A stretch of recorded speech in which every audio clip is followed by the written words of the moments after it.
자녀를 키우고 있는 분들이라면 아이들의 교육비가 지출의 상당 부분을 차지할 텐데요. 또한 본인이 직접 학자금 대출을 상환하고 있거나 대학원을 다니고 있다면 교육비 지출은 더욱 부담이 큰 것이 사실입니다. 아울러 중증 질환 치료, 난임 시술 등과 같이 장기적인 치료가 필요한 경우에는 지출되는 의료비 또한 만만치 않은데요. 이렇게 교육비와 의료비 지출로 인한 부담을 줄여주기 위해 존재하는 것이 바로 교육비와 의료비 세액공제입니다.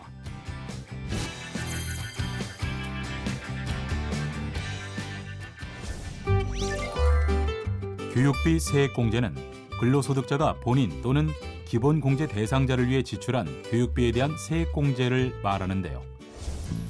이때 기본공제 대상자에 대한 나이 제한은 없으며 소득 요건을 충족한 기본공제 대상자를 위해 지출한 교육비면 세액공제가 가능합니다.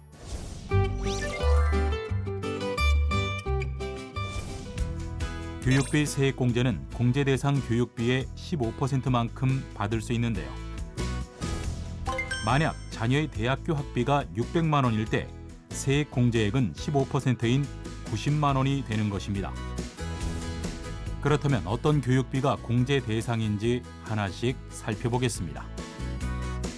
먼저 취학전 아동의 사설학원비는 세액공제를 받을 수 있습니다. 다만 초중고등학생의 사설학원비는 세액공제 대상에 해당하지 않는데요. 특히 취학전 아동의 사설학원비를 신용카드로 결제했다면 신용카드 소득공제와 교육비 세액공제가 모두 가능하며 반면 초중고등학생의 사설학원비는 신용카드 소득공제만 가능합니다. 또 중고등학생에 대해 1인당 연 50만 원을 한도로 교복 구입비에 대해 공제를 받을 수 있으며 초중고등학생에 대한 현장 체험학습비는 1인당 연 30만 원을 한도로 공제받을 수 있습니다.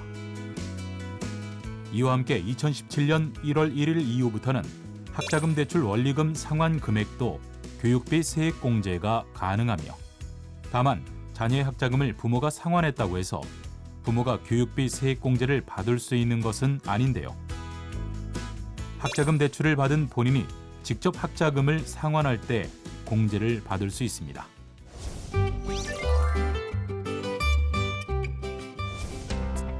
특히 교육비 세액 공제는 그 유형에 따라 세액공제 대상 금액의 한도가 있는데요. 본인을 위해 사용한 교육비는 전액 세액공제가 가능하지만 부양가족 교육비 중 취학전 아동, 초중고등학생의 교육비는 1인당 연 300만 원 한도로 공제를 받을 수 있고 대학생의 경우 1인당 연 900만 원 한도로 세액공제가 가능합니다. 아울러 장애인 특수교육비는 한도 없이 지출한 교육비 전액에 대해서 공제를 받을 수 있습니다. 이 밖에도 근로자 본인이 대학원생이라면 교육비 공제가 가능하지만 부양가족의 교육비는 대학생까지 공제가 가능합니다. 의료비 세액공제란 근로자가 본인 또는 기본공제 대상자를 위해서 지출한 의료비에 대한 세액공제를 말하는데요. 특히 의료비 세액공제는 교육비 세액공제와 달리 기본공제 대상자가 나이 요건과 소득 요건을 충족하지 않아도 기본공제 대상자를 위해 지출한 의료비에 대해 세액공제를 받을 수 있습니다. 그렇다면 의료비 세액공제는 얼마나 받을 수 있을까요? 지출한 공제 대상 의료비가 총 급여액의 3%를 초과하게 되면 그 초과한 부분에 대해서 15%가 세액공제되는데요. 예를 들어 연간 총 급여액이 3천만 원이고 지출한 공제 대상 의료비가 100만 원일 때 연간 총 급여액의 3%를 초과한 금액은 10만 원으로 이 10만 원의 15%인 15,000원을 공제받을 수 있는 것입니다.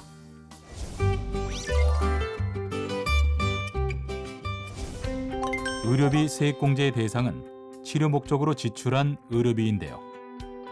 특히 시력 보정용 안경, 콘택트 렌즈를 비롯해 보청기 구입 비용, 건강검진료, 노인 장기 요양급여 비용 중 요양급여 본인 부담금, 총급여 7천만 원 이하 근로자의 산후조리원 비용 등이 포함되며 미용 성형수술비와 건강 증진을 위한 의약품 구입비, 외국의 의료기관에 지출한 의료비, 보험회사 등으로부터 지급받은 실손의료보험금은 공제 대상에서 제외됩니다.